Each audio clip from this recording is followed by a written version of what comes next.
Hello আমার ঘনিষ্ঠ বন্ধুরা, কেমন আছো সবাই?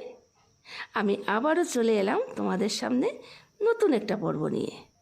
আজকের ব্লগটি শিলচর আমার দিদিভাইয়ের বাড়ির চারিদিকের পরিবেশটা তোমাদের সাথে শেয়ার করছি। এটি একটি দুর্লভ গাছ। সাধারণত শহরাঞ্চলে কমই দেখা যায়, গ্রামেগঞ্জেই বেশি দেখা যায়। এটি একটি দামি ও সুস্বাদু সবজি। এই গাছের গুণের শেষ নেই। এটি একটি বৃক্ষজাতীয় গাছ। এই গাছের সবজিটি সবারই পরিচিত। তো এখন নাম বলি গাছটির, এটি সজনে গাছ।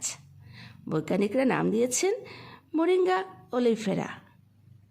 যদিও এটা সারা বছরই পাওয়া যায়, কিন্তু আদতে এপ্রিল ও মে মাসেই বেশি হয় সজনে।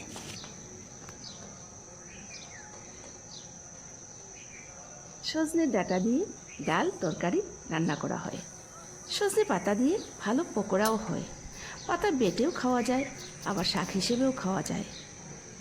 সজনে ফুলের বড়া খুবই সুস্বাদু হয়। তাছাড়া সজনে পাতা দিয়ে স্কিন কেয়ারও করা হয়। চুলের যত্নে সজনে পাতা খুবই কাজ করে।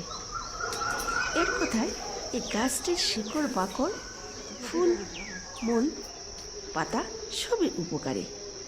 গবেষকরা সজনে পাতাকে বলে থাকেন নিউট্রিশিয়ান সুপারফুড।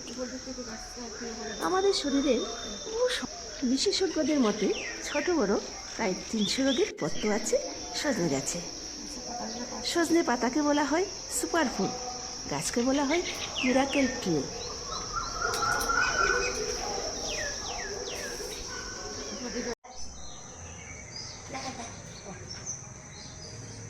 আমাদের শরীরের বহু সমস্যার সমাধান লুকিয়ে আছে প্রকৃতির বিভিন্ন উপকরণের মধ্যে।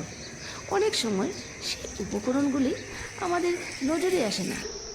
এমনই একটি উপকরণের নাম সজনে গাছ। দেখো কতগুলো পাতা বেরিয়েছে, দেখো এগুলো খাওয়া শরীরের জন্য খুব উপকারী। দেখো দেখো আরও আছে গাছে, উপর দিক থেকে গাছটা একটু ভালো আছে।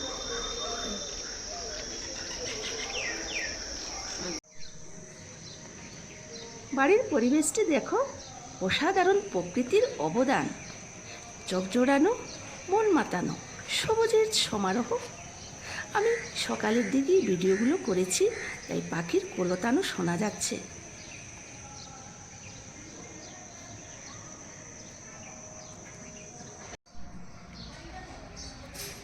এখন আসো আরও যে মনোরম দৃশ্য আছে সেগুলো দেখাই। তো আগে অনেক ফুল ছিল, কিছুটা পরিচর্যার অভাবে কমে গেছে। তাও যেগুলো রয়েছে সেগুলোই তোমাদের সাথে শেয়ার করলাম।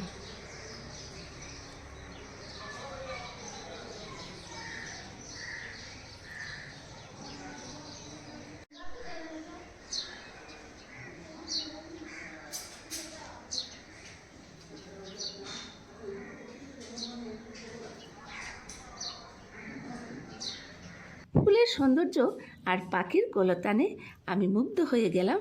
আমার দিদিভাইয়ের ফুলের বাগানে এসে আমি ছবিগুলো ক্যামেরা বন্দি করে রেখেছি তোমাদেরকে দেখাবো বলে।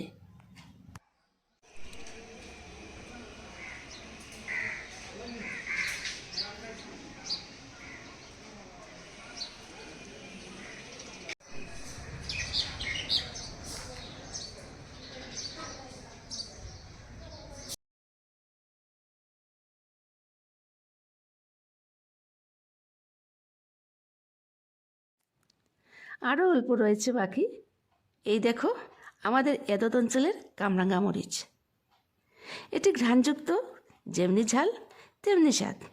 বিশেষ করে সেদ্ধ ভাতের সাথে দারুণ জমে যায়। তো ভিডিওটি এখনই শেষ করলাম। তো কমেন্টস করে অবশ্যই জানাবে। তো দেখা হবে নেক্সট ব্লগে। সবাই সুস্থ থেকো, ভালো থেকো, টাটা।